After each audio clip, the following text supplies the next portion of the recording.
Deep beneath layers of earth and time, hidden away in the silent darkness of ancient tombs, lie objects that defy explanation, tools so strange, so out of place, they seem to belong to another world entirely.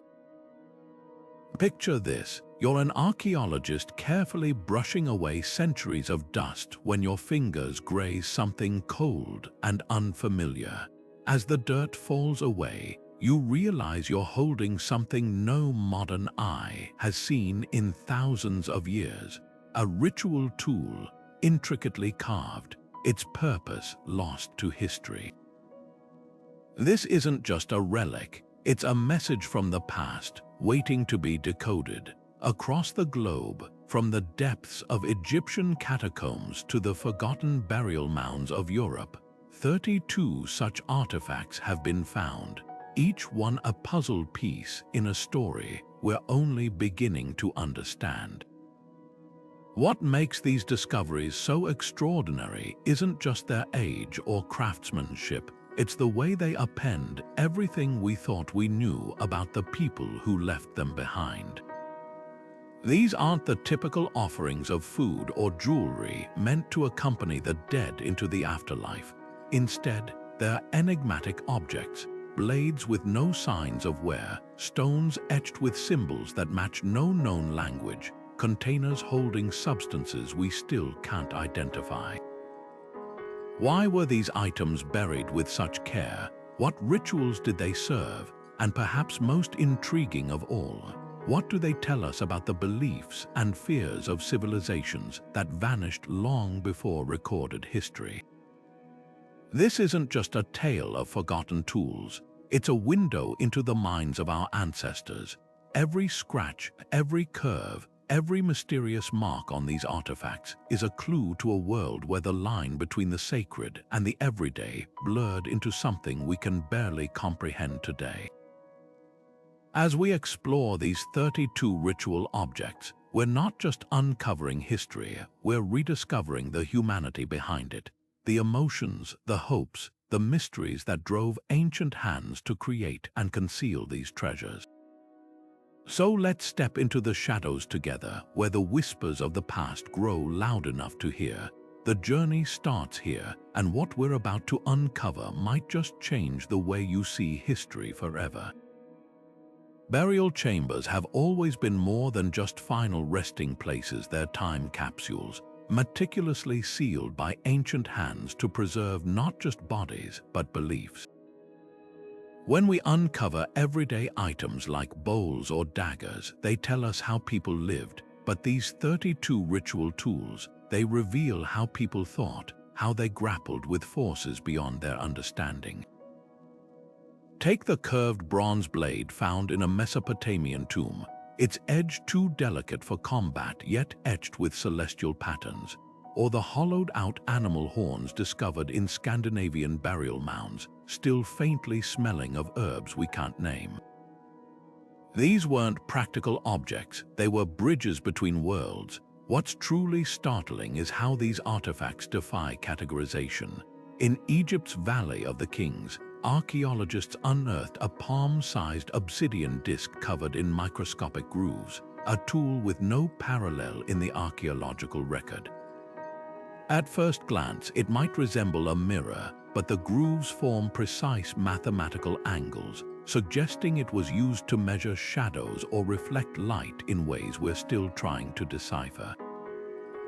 Meanwhile, in Peru's highlands, a burial site yielded a bundle of knotted cords dyed with rare pigments, their intricate patterns echoing the Quipu recording system. But these knots were buried alongside a child, far from any administrative context. Were they a guide for the afterlife, a protective charm? The silence of these objects is deafening. What binds these disparate finds together is their intentionality. Each one was placed with care, often in positions suggesting ceremonial use. A stone hammer clutched in a skeleton's hands, a cluster of bone needles arranged in a perfect circle.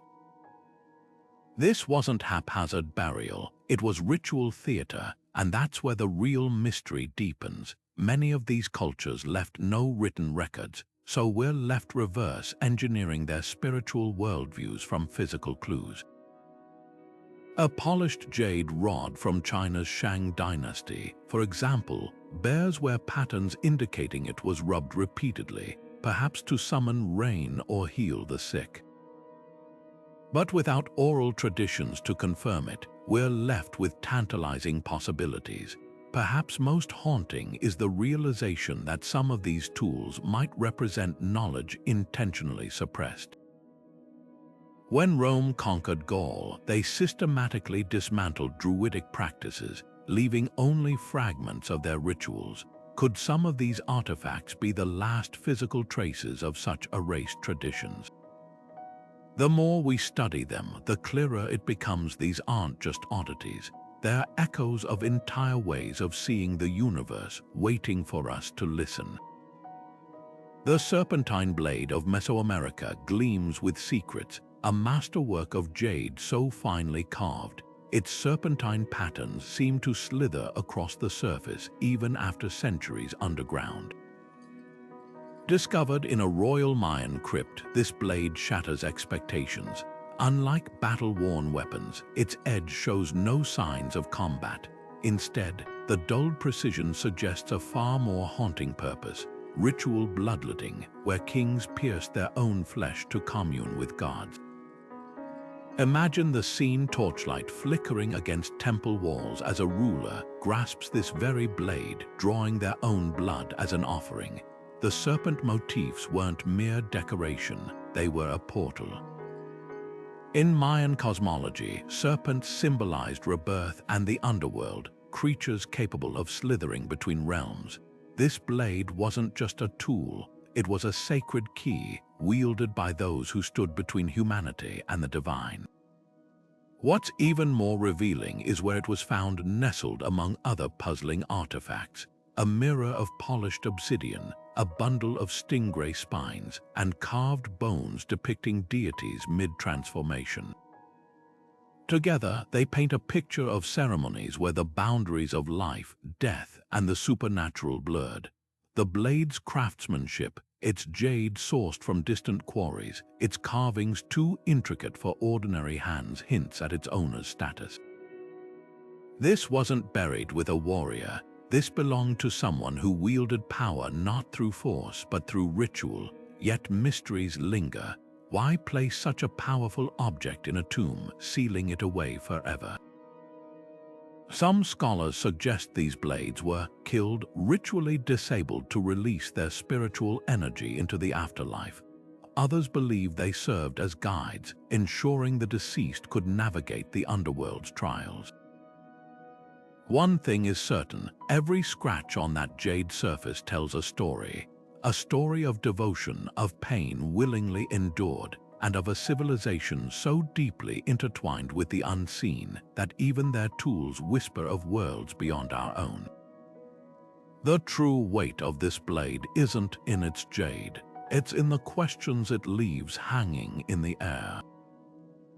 What prayers were spoken as it glinted in the firelight? What visions did it help summon? And what happened in those final, sacred moments before it was laid to rest, waiting all these centuries to be found?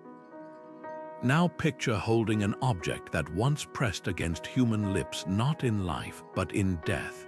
The bone whistle of Neolithic Europe isn't just an artifact, it's a voice from beyond. Carved from a polished human femur and unearthed in a mass grave in Romania, this instrument defies simple explanation. When archaeologists first lifted it from the earth, they assumed it was a ceremonial ornament until someone dared to blow into it. The sound that emerged wasn't music as we know it. It was something far more primal, a wail so human-like it sent chills down the spines of everyone present. This wasn't designed for celebration. This was a tool for crossing thresholds. What makes this whistle so unsettling isn't just its sound, it's the intimacy of its creation. The choice to carve it from a human bone speaks volumes. In many ancient cultures, bones were seen as vessels of power, carrying the essence of the deceased. Was this a way to honor the dead, transforming their remains into a bridge between worlds? Or was it something more protective, a way to harness the strength of ancestors against malevolent forces? The answer might lie in how it was found, nestled among dozens of skeletons, as if placed there to serenade them into the afterlife. What's even more fascinating is how this artifact connects to a larger, almost universal tradition. From the Tibetan cangling trumpets made from human thigh bones to the ceremonial bone flutes of the Maya, cultures across time and geography shared this belief in music's supernatural power. The act of breathing life into an instrument made from death, it's a paradox that resonates deeply. These whistles weren't just played, they were activated, their sounds thought to carry messages to spirits or even mimic their voices. Yet the Romanian whistle holds one final enigma. Modern musicians who have attempted to play it describe an eerie phenomenon. The tone seems to shift depending on the player, as if the bone remembers its original owner. Science can't yet explain this, but it raises a haunting possibility that some tools weren't just used in rituals. They were the ritual, their very existence a form of magic. When you hear that ghostly wail ripple through the air, you're not just listening to an ancient instrument. You're hearing the echo of a belief so powerful, it transcended millennia to reach us. So the next time you hear the wind howl through an empty valley, ask yourself, are you hearing nature or the faint, lingering note of a bone whistle still calling across the ages? Among the 32 forgotten ritual tools, few are as mesmerizing or as unsettling as the obsidian mirror of Teotihuacan. Picture a disk of volcanic glass, polished to a sheen so flawless it feels less like a reflection and more like a window. Unearthed in the ruins of a Mexican pyramid, this mirror doesn't just show your face, it seems to swallow light, creating a depth so infinite you half expect something to stare back. Ancient texts from the region describe such mirrors as smoking stones, tools used by shamans to peer beyond the veil of our world. But this particular mirror wasn't buried with a priest or a warrior. It rested in the hands of a woman, her bones adorned with jade and her tomb filled with offerings fit for royalty. What does her possession of this object tell us? Everything we thought we knew about Teotihuacan's power structure unravels here. For centuries, scholars assumed ritual leadership was a male domain in Mesoamerica. Yet this woman laid to rest with the mirror placed carefully over her chest was no passive bystander. The artifacts surrounding her suggest she wielded authority. Fragments of rare feathers used in divination, a headdress of shell and obsidian, even traces of cinnabar pigment, a sacred substance linked to transformation. This wasn't just a burial, it was a statement. She wasn't merely a keeper of the mirror, she was its master. The mirror itself is a marvel of ancient craftsmanship.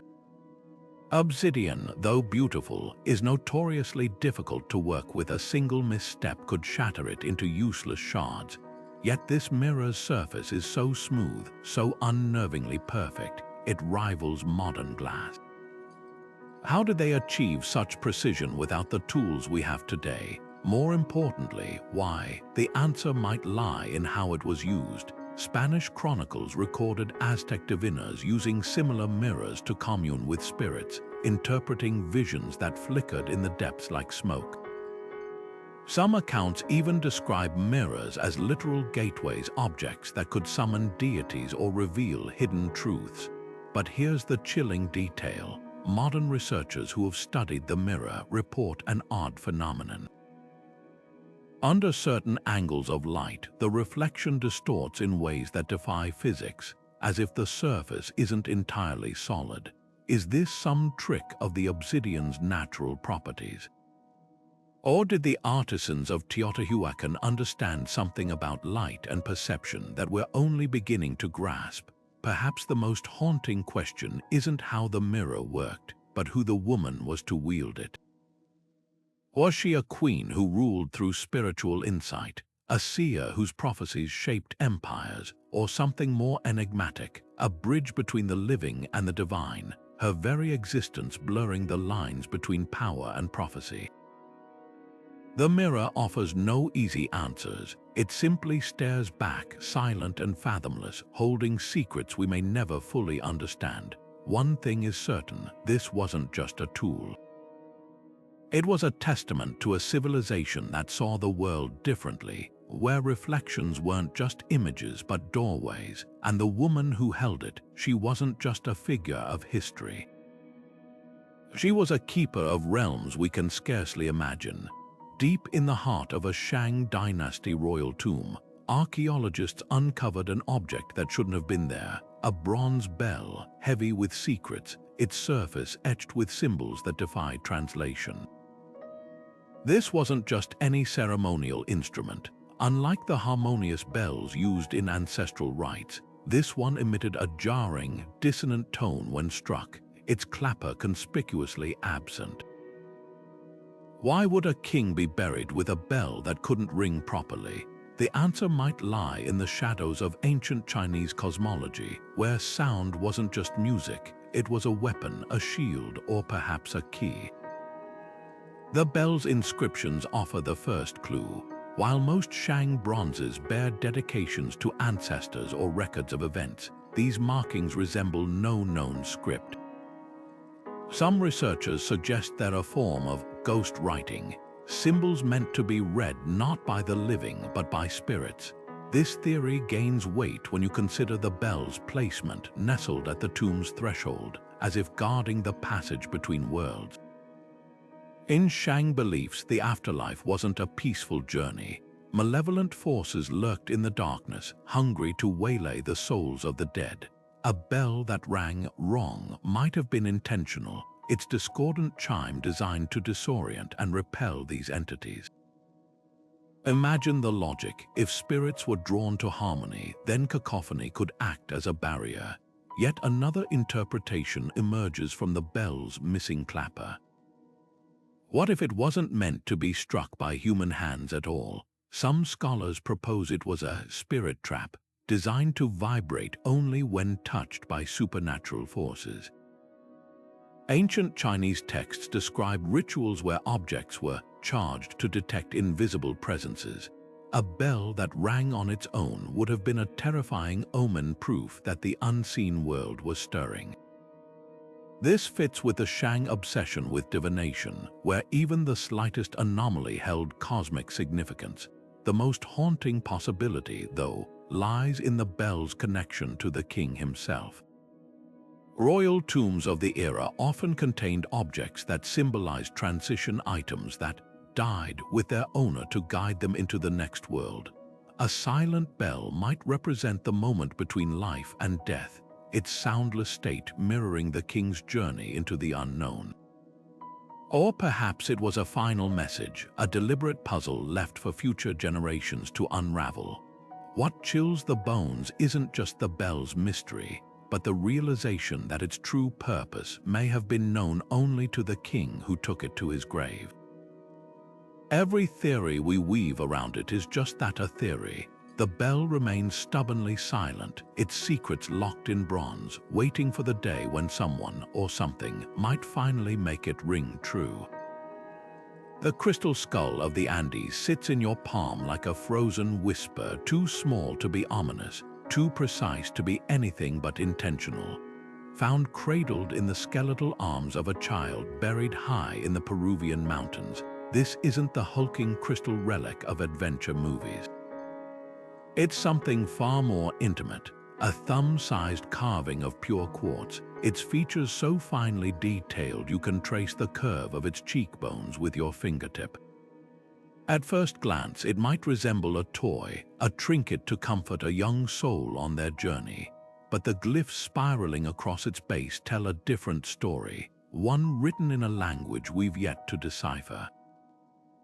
What makes this artifact extraordinary isn't just its craftsmanship, it's the choice of material. Quartz crystals resonate at a frequency that ancient cultures, from the Andes to Australia, considered sacred.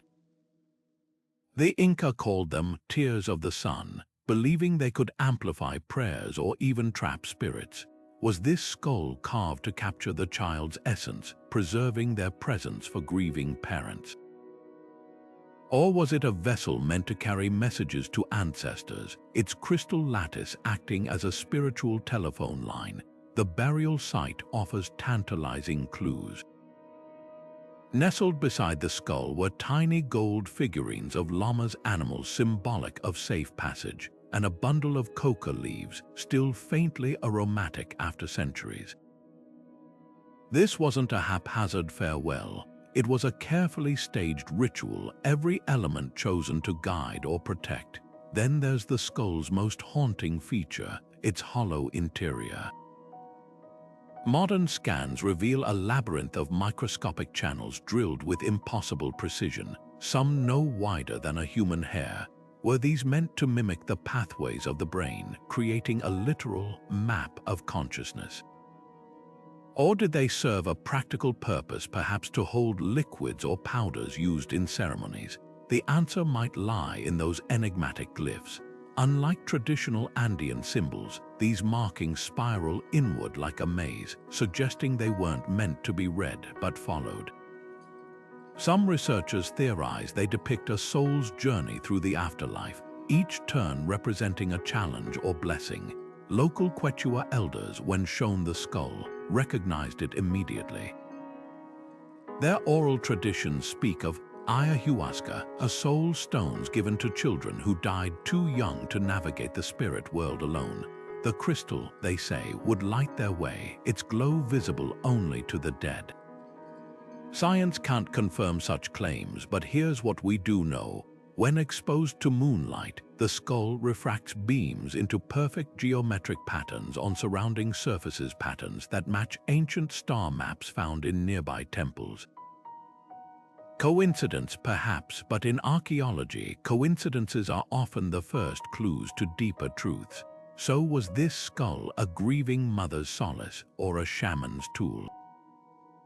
The line between the two might be thinner than we think. In cultures where death wasn't an end but a transition, objects like this weren't just memorials. They were active participants in the unseen, their purpose as fluid as the beliefs that shaped them. Hold this crystal skull in your mind's eye, and you're not just looking at an artifact.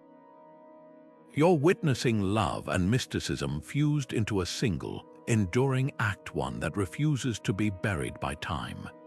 The ivory comb of ancient Egypt gleams like a sliver of moonlight preserved in bone, its surface alive with hieroglyphs so minute they seem to pulse under the light. Unearthed beside the remains of a temple dancer in a modest Theban tomb, this comb shatters expectations not just for its exquisite craftsmanship, but for the secrets etched into its spine. At first glance, it appears functional, 9 teeth slightly curved for detangling, but look closer. The gaps between them alternate, wide, narrow, wide again, a pattern too deliberate for mere practicality. And then there are the words carved in a looping script that Egyptologists barely recognize, invoking protection for she who dances between earth and sky. What does a comb have to do with celestial journeys? The answer might lie in the residue found clinging to its teeth, traces of myrrh and lily oil, substances so precious they were reserved for temple rituals. This wasn't just a grooming tool, it was an instrument of anointing used to prepare the dancer's hair for ceremonies where movement became prayer. The hieroglyphs speak of a path through the stars, a phrase typically linked to royal funerary texts. Yet here it is in the tomb of a woman with no recorded title. Was she more than a dancer, a priestess in disguise, or does her comb hint at a hidden thread of spirituality woven through everyday lives? The uneven spacing of the teeth offers another clue. Some scholars suggest they mimic the intervals between stars in specific constellations, turning the comb into a tactile map of the heavens. Run your fingers along it, and you're tracing the same celestial routes the dancer might have followed in trance-like performances. Others proposed the gaps held symbolic meaning, perhaps representing the liminal spaces between worlds where dancers and diviners moved freely. But the true mystery lies in its burial. Combs were common grave goods, yes, but never like this. Most were simple wood or bone, placed near the head to ensure the deceased remained presentable in the afterlife. This ivory marvel, with its star-chart teeth and whispered spells, belonged to a realm beyond vanity. It speaks of a belief that even the most ordinary acts like combing hair could be sacred when infused with intention. Perhaps that's the comb's greatest revelation. In ancient Egypt, ritual wasn't confined to temples. It lived in the hands of dancers, the scent of sacred oils, the careful parting of hair under a comb's guiding teeth. Every stroke was a prayer, every tangle undone a metaphor for cosmic order restored. The dancer may have been forgotten by history, but her comb remains a silent testament to the extraordinary hiding within the everyday. The clay mask of Kattelhoek stares back at us with hollow eyes and a mouth stretched wide, not in horror, but in what might be song. Unearthed from the ashes of one of humanity's first cities, this delicate sculpture of baked earth feels unsettlingly alive.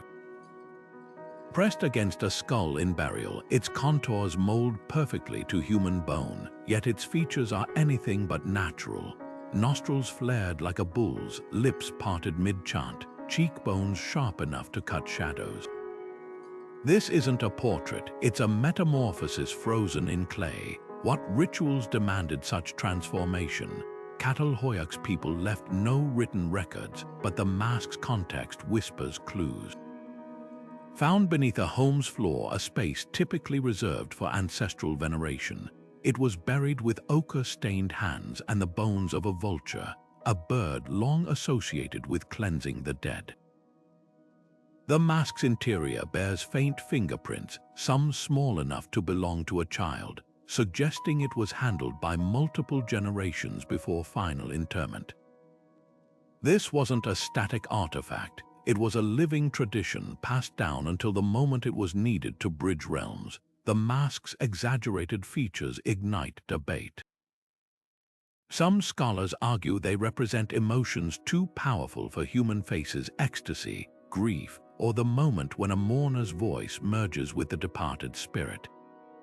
Others see practical magic, the wide mouth amplifying chants, the enlarged nostrils inhaling sacred smoke. But the most haunting theory comes from modern artisans who have attempted recreations. When worn, the mask alters the wearer's voice, deepening it into a resonant drone that vibrates through the jawbone. Was this how the living channeled the dead? A tool to distort the familiar into something otherworldly. Fragility adds another layer of mystery. Unlike sturdy ritual objects meant to endure, this mask is paper-thin in places, as if designed to last only as long as the ceremony required. Perhaps its power lay in its impermanence, a fleeting vessel for forces that couldn't be contained. Or maybe its survival was never the point. The act of pressing wet clay to a loved one's face, sealing their features one final time before fire hardened them into eternity, might have been the true ritual. Today, the mask's silent scream echoes across 9 millennia. It challenges our assumptions about Neolithic spirituality, where the boundary between theater and sacrament, memory and metamorphosis, was as thin as the clay itself.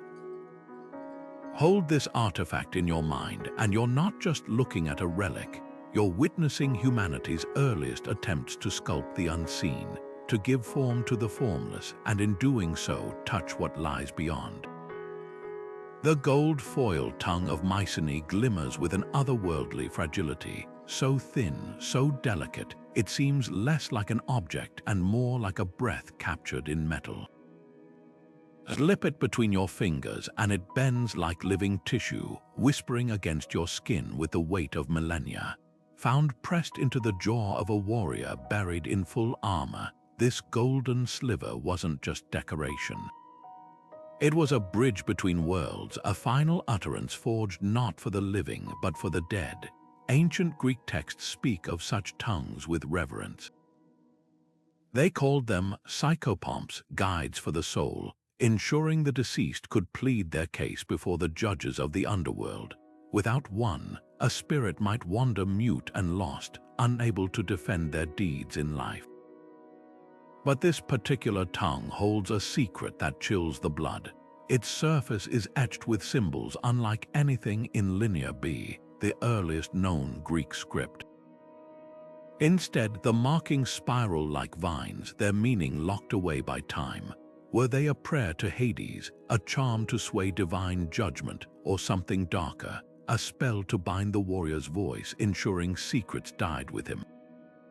The foil's craftsmanship only deepens the mystery. Gold this thin would have been nearly impossible to hammer without tearing in the Bronze Age. Yet here it is, flawless, its edges smooth as if melted into place. Some scholars suggest it was shaped against the warrior's own tongue, molded while warm to capture the very contour of speech.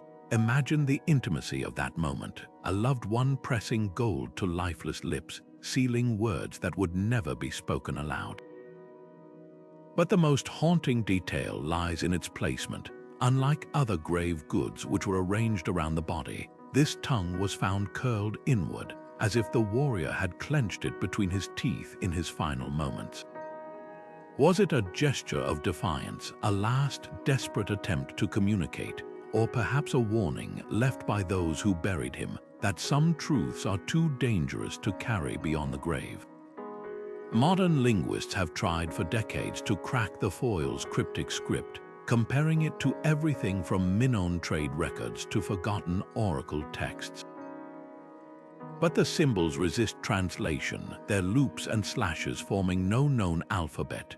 One theory suggests they're not words at all, but a map, markings meant to guide the soul through the labyrinthine underworld. Another posits their musical notation, a melody to charm the judges into leniency. What's undeniable is the foil's power as an object of transformation.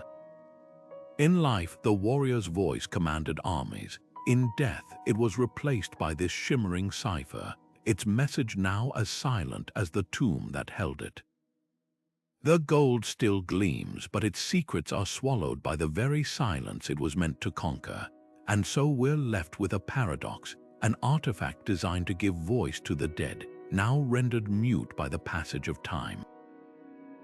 Perhaps that's the greatest lesson of this fragile golden tongue. In the end, even the most carefully crafted words fade. What remains isn't language but longing, the human need to be heard, to matter, to leave some whisper of ourselves behind. The foil may never reveal its true purpose, but its very existence speaks volumes.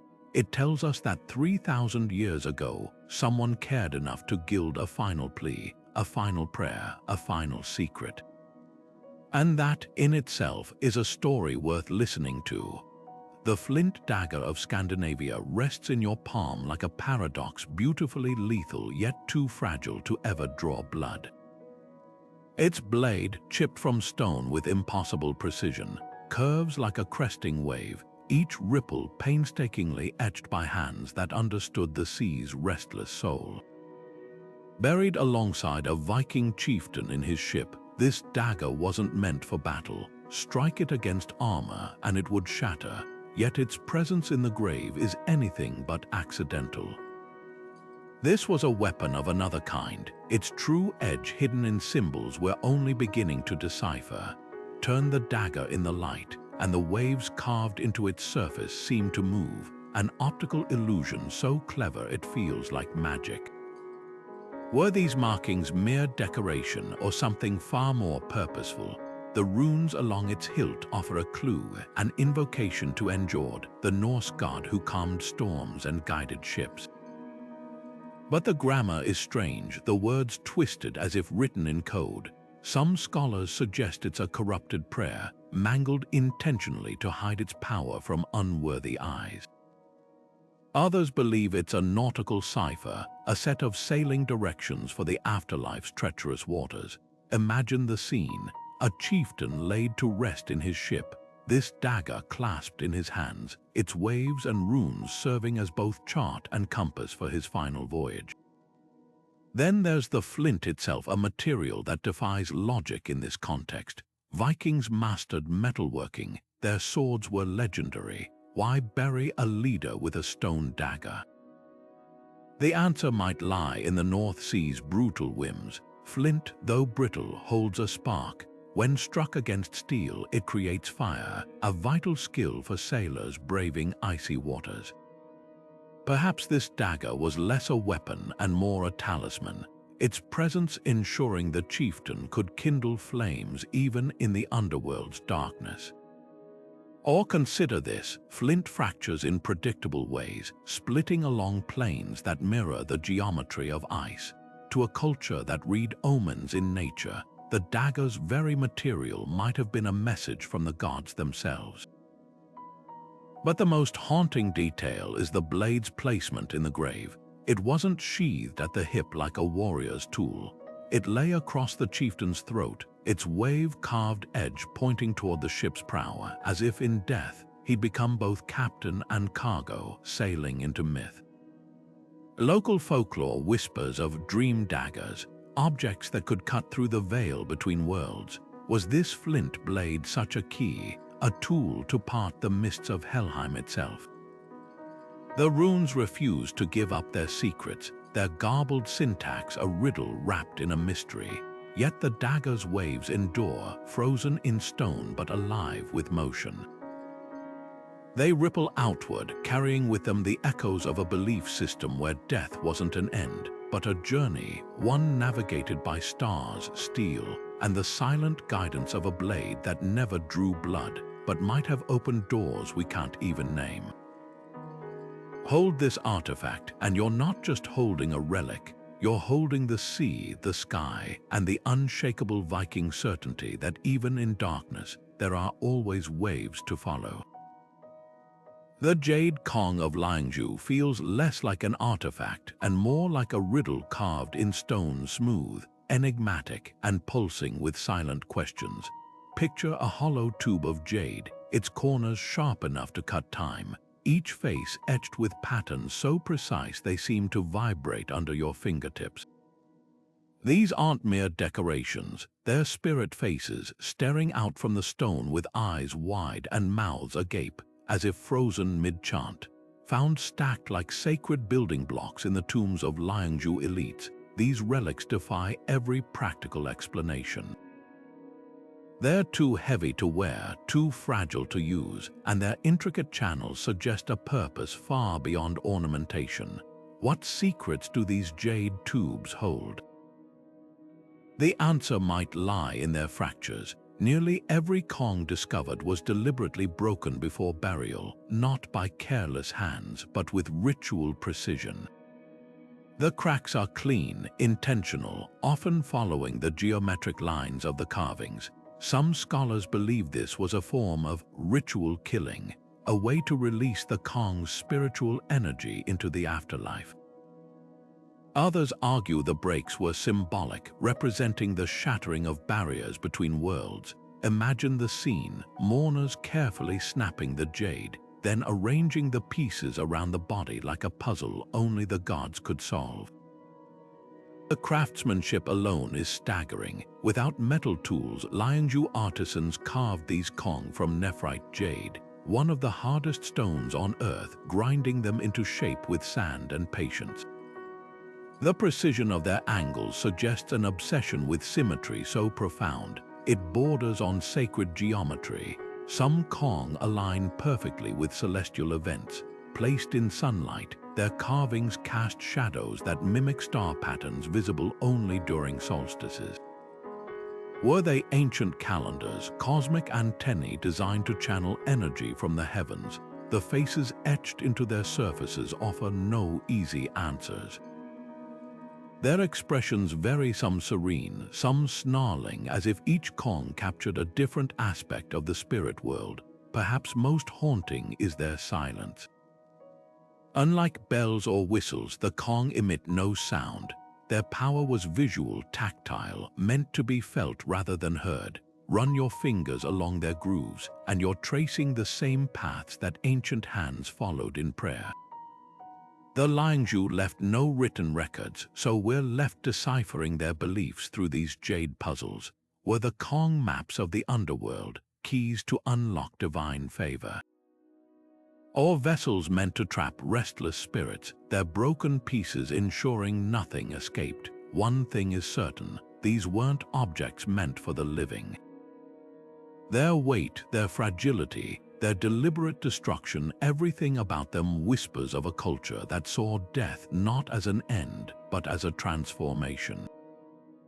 The Kong were bridges, their jade veins humming with energy we're only beginning to sense. Hold one in your mind's eye, and you're not just looking at a relic. You're holding a piece of the cosmos, fractured by time, waiting for someone to piece together its story. The amber amulet of the Baltic cradles a secret in its golden depths, a tiny, frozen moment from a world long gone. Pressed into the fragile fingers of a child buried beneath the pine forests of Lithuania, this lump of fossilized resin glows as warmly today as it did 3,000 years ago. But it's not the amber itself that chills the spine, it's the creature suspended inside. An insect unlike any seen in modern times, its wings splayed in eternal flight, its body shaped by evolutionary paths that ended millennia ago. Baltic tribes revered amber as petrified sunlight, a piece of the summer sky buried to warm the dead through endless winter nights. Yet this amulet holds something darker than light, a relic of extinction, chosen deliberately for a child's final journey. Why encase the unknown in something so sacred? The answer might lie in the amulet's craftsmanship. Unlike typical amber beads, roughly polished for trade, this piece was carved with painstaking care into the shape of a rising sun, its edges worn smooth by generations of touch before being laid to rest. The insect wasn't an accidental inclusion. It was centered perfectly, as if the artisan had recognized its strangeness and framed it like a treasure. Local folklore speaks of midsummer flies, creatures that emerged only when the sun hung highest, their brief lives burning bright before vanishing. Was this child's family honoring a similar cycle, gifting them a creature that outlasted its own kind to guide them through the ultimate transition? Science compounds the mystery. Spectrographic analysis reveals the amber's origin, not from local shores but from a forest hundreds of miles away, now submerged beneath the North Sea. This wasn't just rare, it was a pilgrimage turned to physical form, carried across rivers and mountains to reach its final resting place. The insect, meanwhile, defies classification. Its closest living relatives exist only in Southeast Asian jungles, raising haunting questions. Did Baltic traders reach farther than we ever imagined? Or does this tiny traveler hint at a lost ecosystem, a world where such creatures thrived before the seas rose and the forests fell? The most poignant detail isn't the amber's journey or the insect's identity, it's the way the amulet was held. Unlike most grave goods placed ceremoniously around the body, this one was clutched tight in the child's palm, the thumb curled over it protectively. X-rays show the bones grew around it, suggesting they carried it in life before taking it to death. Was it a comfort object, imbued with stories of light conquering darkness? Or a final, desperate charm against the cold unknown? Today, the amulet sits in a museum case, still glowing, still guarding its tiny passenger. The culture that cherished it is dust, their language unspoken, their beliefs half-remembered in folk songs. Yet when sunlight hits the amber just right, the insect's wings seem to quiver, as if straining toward some long-lost summer. Perhaps that's the true power of this artifact, not just a symbol of light, but a testament to the fragility of all things. A child, a culture, a species of fly, all gone, yet still shimmering together in golden defiance of time. The silver needle of the march glints under museum lights, deceptively simple, lethally precise. At first glance, it resembles any ordinary sewing needle, slender and sharp, but tilt it just so, and the truth reveals itself. This needle has no eye. No thread ever passed through it. Instead, its hollow core holds the faintest residue of something far more potent, a cocktail of hallucinogenic compounds, their molecular fingerprints preserved through centuries. Found buried with a woman of high status in the arid soils of Peru, this artifact shatters assumptions. It wasn't meant to mend fabric. It was designed to pierce flesh, to draw blood, and perhaps to open doors to realms beyond sight. The woman who wielded this needle was no mere craftswoman.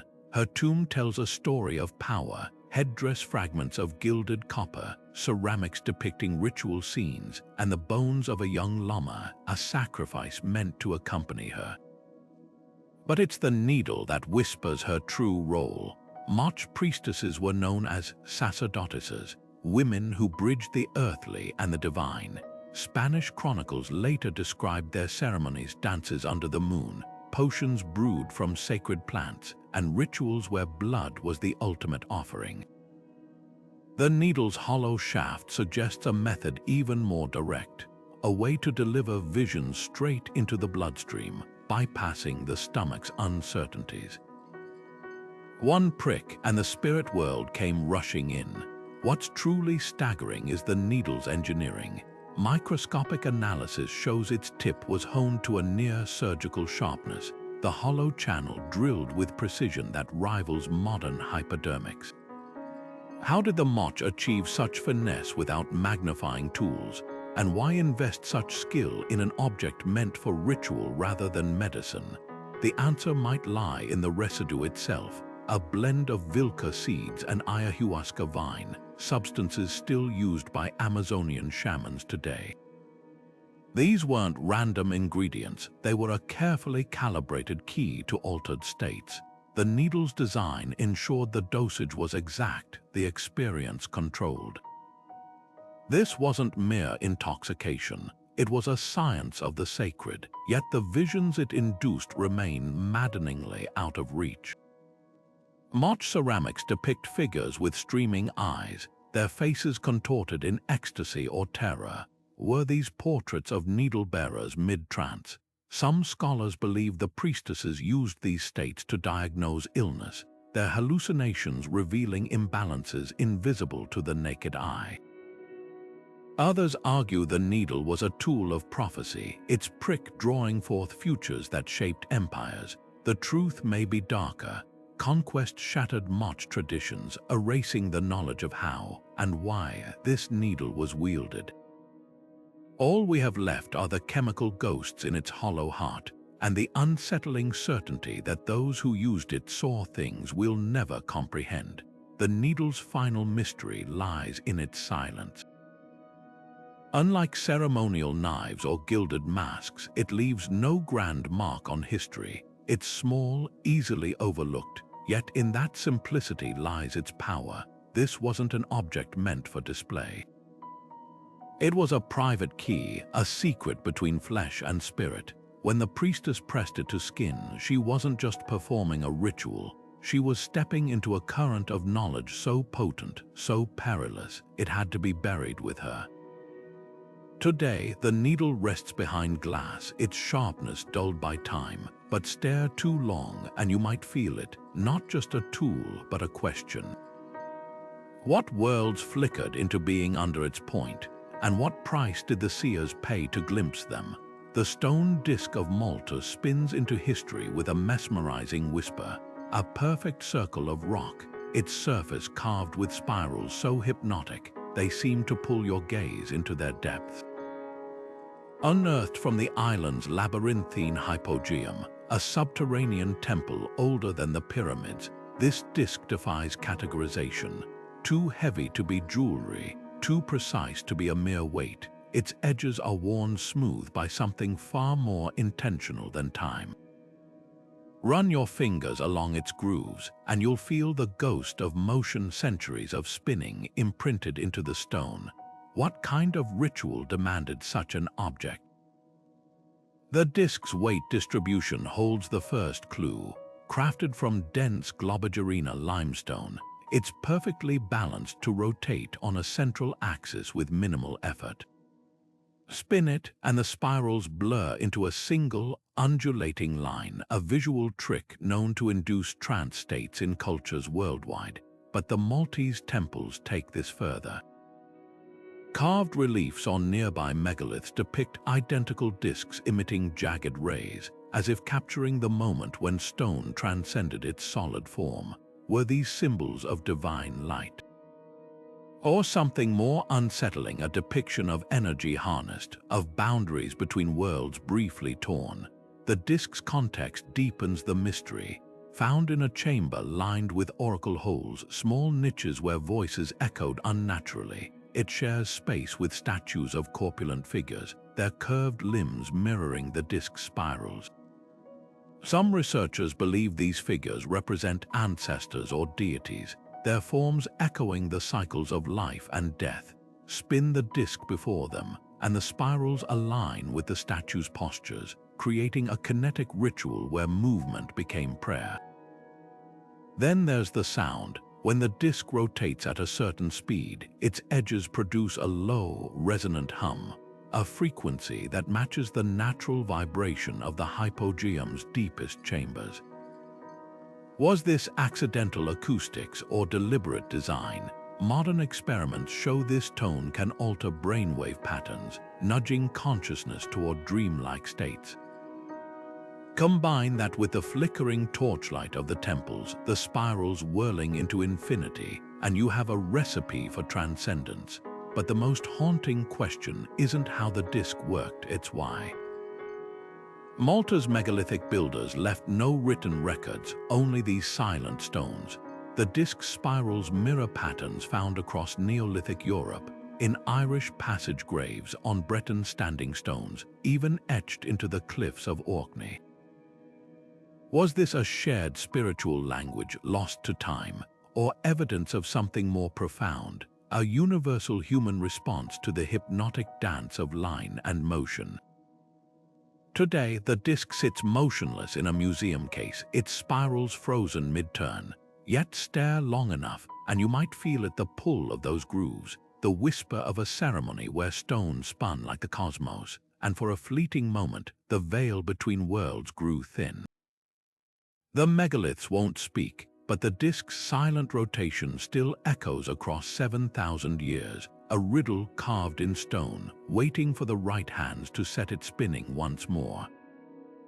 The wooden idol of the Clovis emerges from the earth like a whisper from the Ice Age, its face shifting with every step you take, as if alive.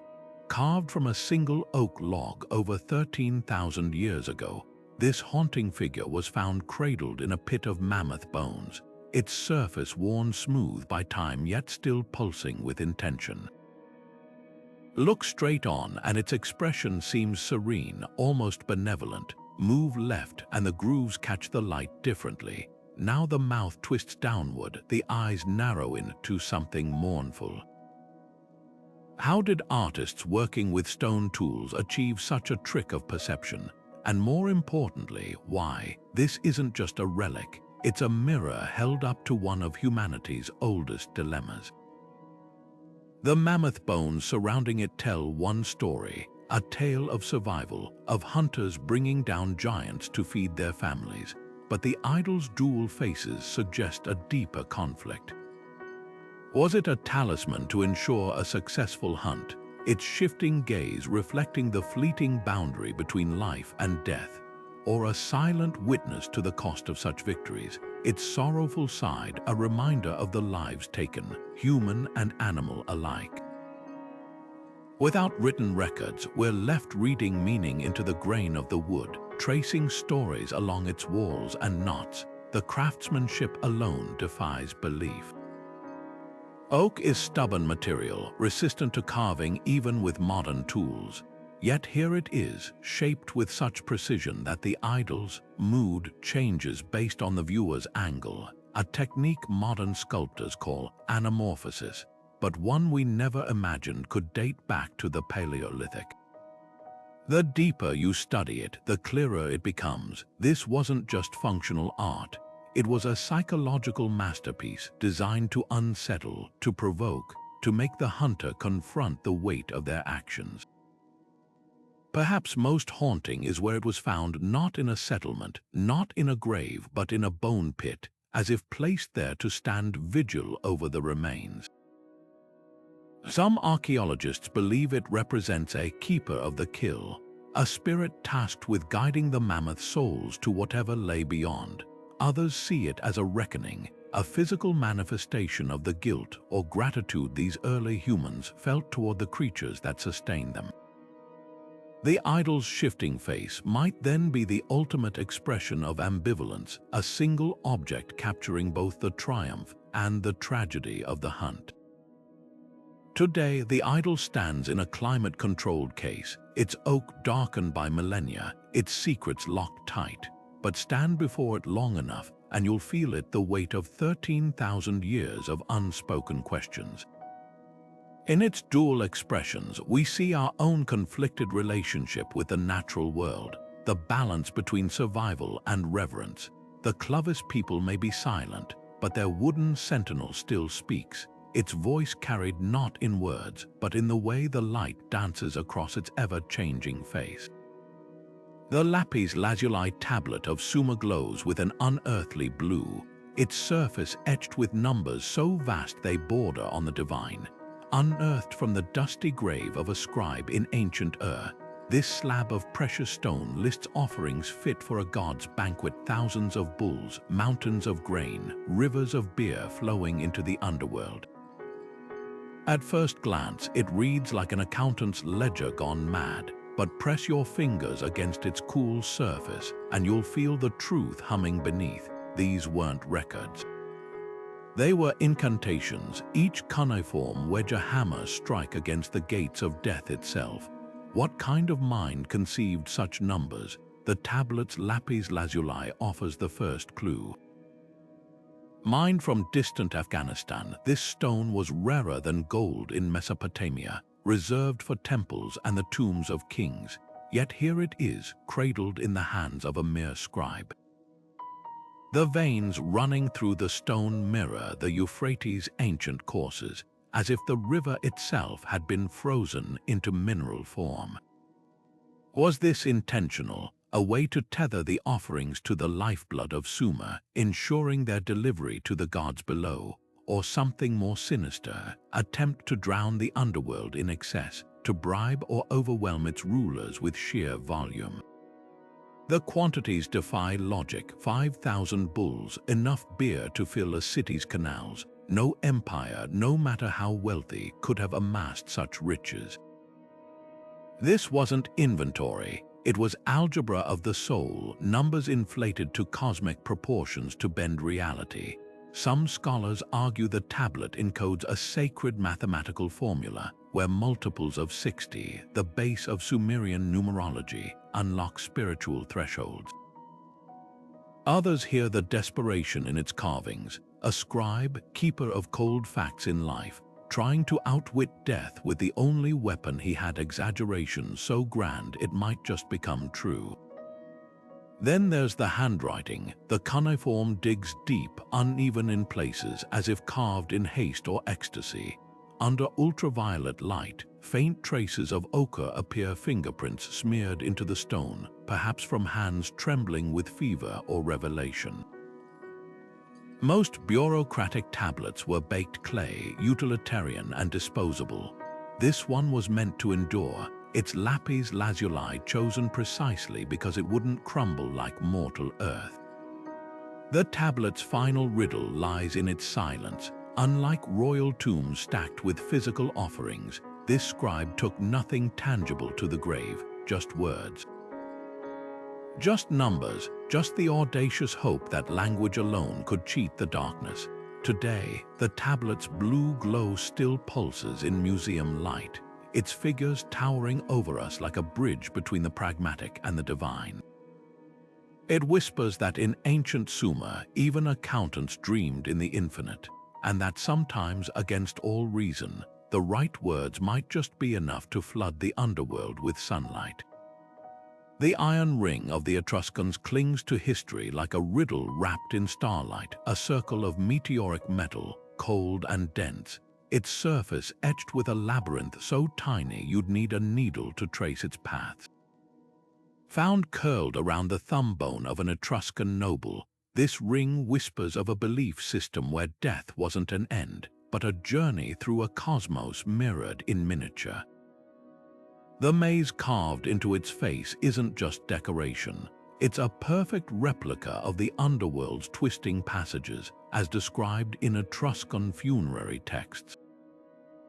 But with one chilling difference, this labyrinth has no center, no exit, just endless turns leading nowhere. Why craft such a cruel puzzle for the dead? The answer might lie in the ring's otherworldly origins. Spectrographic analysis reveals its iron came not from earthly ore, but from a meteorite, a fragment of the heavens hammered into form. To the Etruscans, stars were divine messengers, and objects fallen from the sky held unimaginable power. Wearing this ring would have been like clasping a piece of the cosmos itself, its celestial metal offering protection against forces beyond human understanding.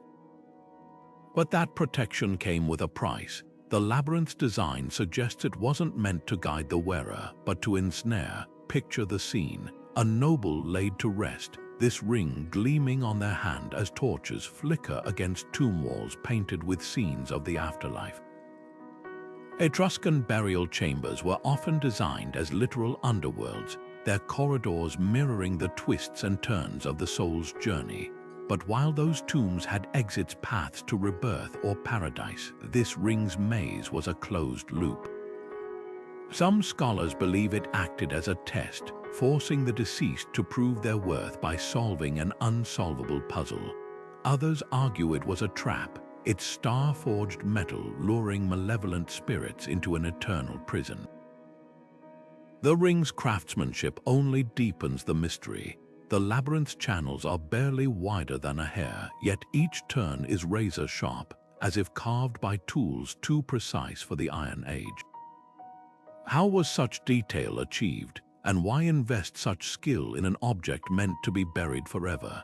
The answer might lie in the Etruscan obsession with boundaries between life and death, earth and sky, order and chaos. This ring wasn't just jewelry. It was a liminal object, a threshold made physical. Perhaps the most haunting detail is the skeleton's posture. The hand wearing the ring wasn't folded peacefully across the chest like most Etruscan burials. It was clenched tight, the fingers curled as if grasping something invisible. Was the noble trying to solve the maze in their final moments, or had they already glimpsed what lurked in its star metal depths? Today, the ring sits in a museum case, its labyrinth still waiting for a traveler bold enough to enter. The Etruscans left no written explanations, only whispers in tomb paintings and the silent testimony of artifacts like this. But one thing is clear: this wasn't just a ring, it was a dare to the dead, to demons, or perhaps to the stars themselves. A challenge carved in iron, asking whoever wears it to confront the ultimate truth. Some mazes weren't meant to be solved. They were meant to remind us that even in death, the universe keeps its secrets. The ceramic drum of the ancestral pueblones hums with silent thunder, its clay body painted with wings outstretched, a storm captured in earthenware. Found nestled in a high desert cave, this drum lost its skin centuries ago, but the ghosts of its beats linger in the ochre strokes of thunderbirds spiraling across its surface. These aren't mere decorations, they're prayers rendered in pigment, each feathered curve a plea for rain in a land where water was more precious than gold. Tilt the drum and a fine golden dust trickles from its hollow belly, corn pollen, preserved like a breath held for 1,000 years. Was this sustenance for the departed, or a final offering to the very gods the drum once called upon? The craftsmanship alone tells a story of devotion. Puebloan potters coiled this drum by hand, firing it in open pits where the desert wind could whisper through the flames.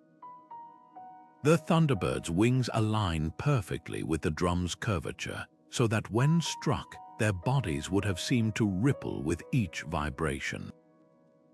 Modern musicians who have recreated similar drums describe the sound as subterranean, a low, resonant pulse that mimics distant thunder. In a landscape where summer storms could mean survival, this wasn't just music.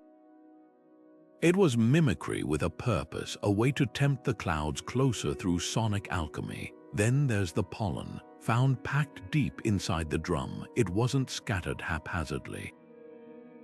Microscopic analysis reveals it was placed in deliberate handfuls, mixed with traces of crushed turquoise, a stone sacred to Puebloan cosmology. Some scholars believe this was a seed song, a ritual blending of music and agriculture where the drum's vibrations were thought to awaken the earth's fertility. Others point to the pollen's placement near the drum's base, suggesting it might have been a symbolic root system, anchoring the instrument to both the underworld and the sky. But the most haunting detail isn't what the drum contains, it's what's missing.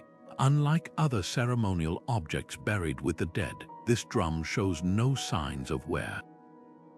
Its interior is pristine, untouched by hands or beaters. Was it never played, or was its true purpose not to be struck at all, but to serve as a vessel for something far more ephemeral? Pueblo oral traditions speak of wind drums, instruments left in high places to capture the voices of ancestors carried on the breeze. Perhaps this drum wasn't meant for human hands. Perhaps its music was reserved for the gods alone. Today, the drum sits silent, its thunderbirds frozen mid-flight.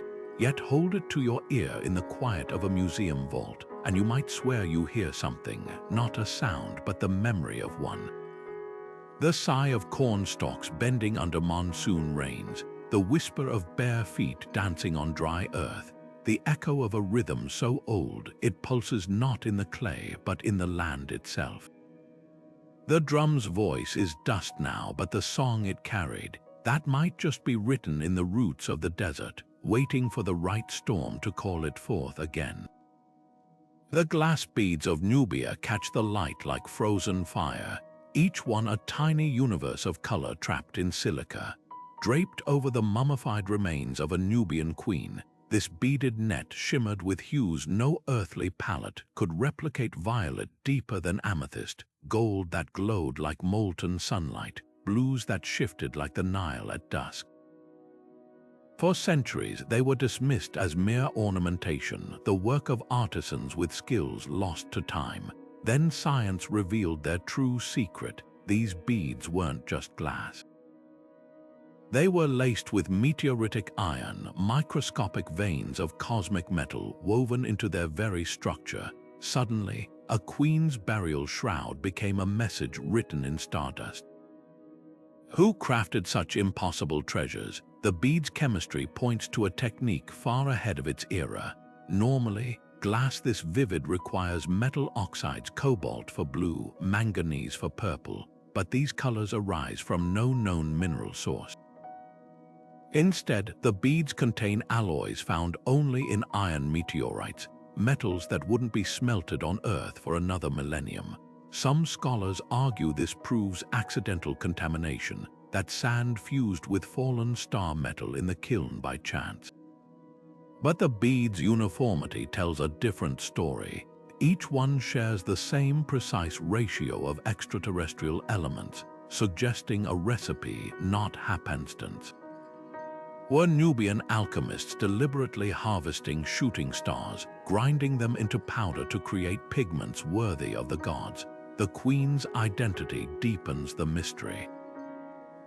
Unlike Egyptian rulers buried with golden masks, she wore no crown in death, just this net of celestial beads, its strands arranged to mirror constellations visible only from Nubia's deserts.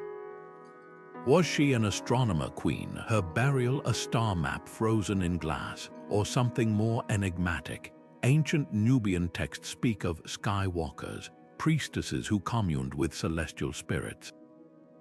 Could these beads be the remnants of their rituals, each one a captured fragment of the heavens? Then there's the net itself. Most burial shrouds were woven from linen or precious metals, meant to protect or display wealth. This one served neither purpose. The beads were too fragile to shield the body, too hidden beneath wrappings to impress mourners. Their placement suggests a different intent: contact. Laid directly against the queen's skin, they would have touched her like a second skin of solidified sky. Modern experiments reveal an eerie property. When warmed to body temperature, the beads emit a faint magnetic field, one that aligns perfectly with Earth's poles. Was this a compass for the afterlife, guiding her soul along celestial currents? The desert winds may have scattered Nubia's libraries, but the beads endure, their colors undimmed after 2,000 years. They glow now in museum cases, whispering of a civilization that looked to the stars not just for navigation, but for communion. To hold one is to feel the weight of the infinite, a reminder that even in death, this queen wore the cosmos like jewelry, carrying its light into the darkness. The bronze hand of Cyprus clenches its serpent with a grip that defies time-cold metal, warmed only by the weight of its own mystery. Life-sized and startlingly lifelike, this artifact emerged from a merchant's tomb not as a passive offering, but as a sentinel. Its fingers curl around the serpent with deliberate force, each knuckle etched with symbols so archaic, even the oldest Cypriot scripts can't fully translate them. But the real terror lies in the details. Those sinuous scales along the snake's body, they're hinged, each one a tiny pivot point suggesting this creature once slithered with eerie, artificial life. Imagine stumbling upon this in a dim tomb the way torchlight would catch the bronze, making the serpent seem to ripple as shadows shifted. Most grave goods were meant to comfort or serve the dead. This one feels like a warning. The inscriptions, though partially deciphered, spiral into phrases that scholars tentatively translate as binding words, curses meant to ensnare trespassers. But here's the twist: this wasn't buried with a king or priest. It guarded a merchant, a trader of spices and textiles. Why would someone of his station need such a potent talisman? The answer might lie in the hand's craftsmanship. X-rays reveal hollow chambers inside the wrist, traces of a mechanism long since corroded. Some researchers believe it housed strings or rods, turning the entire piece into a puppet, one that could twist the serpent's body or even flex its fingers in ritual performances. Ancient Cypriot texts speak of necromantia, theaters of the dead where puppets reenacted underworld myths to commune with spirits. Was this hand the star of such performances, its curses not just written but performed? The merchant's tomb offers a clue. Positioned near the entrance, the hand points outward, as if mid-gesture, frozen in the act of warding off. Then there's the serpent itself, a creature revered across Mediterranean cultures as both protector and trickster. In Cyprus, snakes were linked to healing cults, their shed skins symbols of rebirth. Yet this serpent's fangs are bared, its posture coiled to strike. The duality is chilling. Was it meant to scare away thieves or to guide the merchant's soul through perilous rebirth? The hinges suggest motion, but toward what end? Modern reconstructions show the scales could produce a rattling sound when manipulated, a sonic deterrent as much as a visual one. Perhaps the most haunting realization is how personal this object feels. The hand's proportions match the merchant's own skeletal remains, as if cast from his living flesh. Was it a portrait in metal capturing his essence to wield power beyond death, or something darker, a surrogate, a vessel for his spirit to act in realms where bones couldn't follow? The curses etched into its fingers refuse to give up their secrets, but their intent lingers in the air like static before a storm. This wasn't just art. It was a weaponized prayer, a fusion of theater and terror, waiting in the dark for someone or something to test its boundaries. Today, the hand sits motionless in a museum case, its serpent silent. But stand close enough, and you might feel it, the phantom tension in those bronze fingers, still clenched in defiance, still guarding a secret we'll never fully unravel. Some artifacts whisper of the past. This one hisses. The ostrich egg vessel of the sand feels impossibly light in your hands, its surface a web of geometric precision, each line carved with the patience of generations. At first glance, it resembles a delicate work of art, the kind that might hold water or sacred seeds, but tilt it toward the light, and the truth seeps through. The inner walls are stained a deep, rusted brown, their porous surface still clinging to the ghosts of its last contents. Genetic testing shattered any illusions of innocence. This vessel once held blood, mixed with something far rarer, powdered rhino horn, a substance so potent in sand cosmology, it was said to open doors between worlds. Why bury such power? The answer lies in the egg itself, nature's perfect vessel, fragile yet resilient enough to cradle life. To the sand people, the ostrich egg symbolized more than just a container. It was a microcosm of the universe, its smooth exterior hiding the chaos of creation within. Shamans used these vessels to brew mixtures that induced trances, their minds unraveling into visions where they could dance with ancestral spirits or heal the sick. But the act of burying one, that was no casual farewell.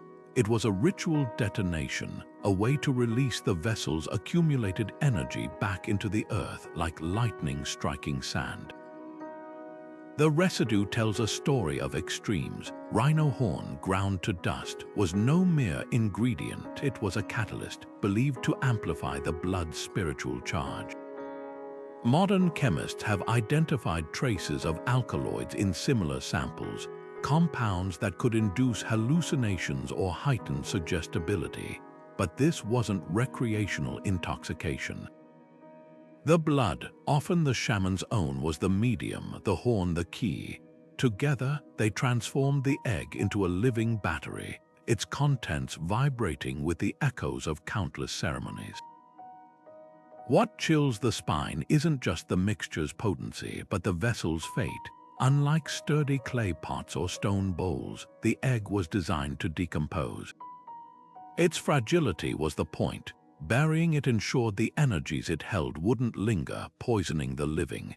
Some sand elders whisper that breaking the egg above ground would have been like tearing a hole in the sky, an act too dangerous to risk. Today, the vessel sits in a museum, its patterns still sharp, its stains still dark, but the true weight of this artifact isn't in its shell. It's in the paradox it embodies, something so delicate, yet charged with enough power to bend reality. Hold it in your mind's eye, and you're not just looking at an ancient tool. You're witnessing a moment of sacred surrender, the shaman's final act of trust, letting the earth swallow the storm they'd spent a lifetime learning to wield. The petrified wood bowl of the shaman rests in your palms like a fossilized whisper, its surface etched with grooves where fingers once pressed, their owners long turned to dust. Found cradled in the hands of a shaman elder buried in a seated position, this bowl wasn't just a vessel. It was a final companion, hardened into stone over millennia, its resin lining preserving the ghostly ridges of ancient fingerprints. At first glance, it seems tender, almost intimate, a last meal shared between the living and the dead. But the residue clinging to its interior tells a darker story, a concoction of toxic mushrooms and lethal sea slugs, a brew that straddles the line between sacrament and suicide. What kind of ritual demanded such a dangerous farewell? The shaman people, Japan's prehistoric foragers, left no written records, but their burial customs scream louder than words. Unlike cultures that laid their dead to rest peacefully, the shaman often interred their elders upright, as if poised for action, with bowls like this one clutched tight. Some archaeologists argue these were symbolic offerings, empty vessels for the afterlife, but this bowl-stained interior suggests otherwise. The toxins identified amatoxins from deathcap mushrooms and tetrodotoxin from pufferfish and sea slugs are no accident. These substances don't just kill, they warp perception, slow the heartbeat, and induce paralysis while leaving the mind agonizingly aware. Was this cruelty or transcendence? The fingerprints offer a clue. Analysis reveals they weren't just left behind during casual use, they're pressed deep into the resin, as if someone gripped the bowl with desperate intensity. Combine that with the Germans' reverence for altered states, evidenced by their clay figurines with slit pupilled, trance-like eyes, and a chilling possibility emerges. This wasn't a meal. It was a doorway. Shamans worldwide have used near-death toxins to trigger visions, walking the razor's edge between poison and enlightenment. Could the German have mastered the same balance, their seated burials capturing the moment the soul tipped from one world into the next? Then there's the bowl's petrification. Wood normally decays, but this vessel mineralized perfectly, its transformation echoing the German belief in fluid boundaries between organic and inorganic, living and stone. Local Ainu folklore speaks of aiski, objects that absorb spiritual energy over time. Was the bowl's preservation seen as proof it had become something more than wood? A relic charged with the last breaths of those who drank from it. Modern chemists have tried to recreate the brew, but the proportions elude us, get it wrong, and the result is fatal. Get it right, and the effect is arguably worse, a limbo where the body dies inch by inch while the mind rockets through visions. The German left no instructions, only these silent, stone-hardened bowls and the skeletons that clutch them, their bones curled as if ready to rise. Today, the bowl sits in a Tokyo museum, its toxins inert but its questions louder than ever. Was it a tool of mercy, easing the sick into the next life? A test of courage for aspiring shamans, or something more unsettling, a communal act where the living fed the dying a cocktail of agony and ecstasy, then buried them upright, forever paused between worlds? The bowl won't say. It simply holds its fingerprints and its poison, a riddle carved not in stone, but in the very moment where life and death stop being opposites and start being the same thing. The coral knife of the Lapita gleams like a shard of midnight pulled from the depth, its serrated edge mimicking the savage grace of a shark's tooth, each jagged point a reminder of the ocean's unforgiving edge. Buried in the sand of a remote Pacific atoll, this blade wasn't laid to rest alone. It curled against the ribs of a navigator, their skeleton still cradling turtle shells etched with constellations, star maps worn smooth by generations of seafaring hands. But it's the knife's material that chills the blood. Black coral, a creature of the abyss, harvested from reefs so deep, sunlight never touches them. Why would a navigator need such a weapon in death? The answer might lie in the Lapita's greatest fear, not storms, not starvation, but the spirits that lurked beneath their canoes. Black coral wasn't just rare, it was sacred. Lapita oral traditions speak of it as the bone of the ocean, a substance that could cut through illusions and reveal hidden truths. Modern divers who have braved those depths describe the coral's eerie beauty, its branches swaying like skeletal fingers in the current, its surface absorbing light until it seems to vanish into the dark. To forge a knife from it would have been an act of defiance, a way to steal power from the realm of shadows. The serrations tell their own story. This wasn't a tool for filleting fish or carving wood. Its teeth were designed to rend, to tear, to fight. But what enemy waits in the afterlife that requires a blade from the deep? The turtle's shells offer a clue. Their star charts aren't just navigational aids, they're layered with symbols modern scholars barely grasp. Some constellations are familiar, the Pleiades, Orion's belt. Others resemble no known stars, their patterns twisted into spirals and zigzags that might represent ocean currents or, more ominously, the paths of ancestral spirits. One shell bears a sequence of dots leading to a gaping maw, a void in the design where the knife was placed. Was this a map of the soul's journey, with the coral blade as the key to safe passage? Or a warning of something lurking in the celestial dark, something only this knife could hold at bay? Then there's the burial itself. Lapita navigators were often interred with their canoes, their bodies pointed toward the horizon. This navigator breaks tradition. Their grave faces inland as if turned away from the sea that defined their life. The knife rests across their throat, its edge outward, not a tool but a shield. Local myths speak of Teotihuacan, oceanic wraiths who drag the drowned into endless depths. Could the coral knife have been a final defense, its abyss-forged edge the only weapon sharp enough to sever a spirit's grip? Today, the knife's serrations still bite the air, their razor-sharp precision undulled by centuries.